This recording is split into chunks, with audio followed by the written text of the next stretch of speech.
Today I'm going to be reviewing the Nilfisk telescopic pole, which can be used to clean hard to reach areas high up. Inside the box is a 4-section telescopic pole, a detergent hose, instruction manual and 2 different nozzles. One for a wide area spray, the other is a more concentrated jet spray. Nilfisk have been kind enough to provide me with a bottle of roof cleaner, which can be used to kill off moss deposits. When fully assembled, it is 1.6 metres long and extends out to 4.2 metres.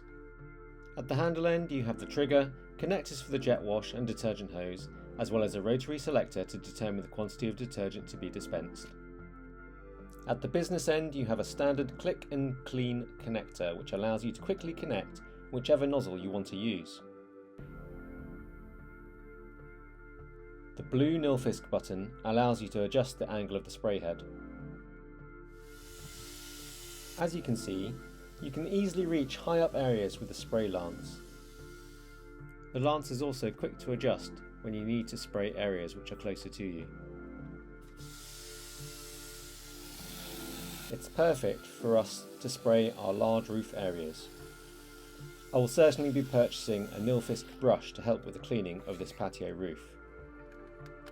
I would certainly recommend this spray lance to anyone looking to clean hard to reach areas around their property.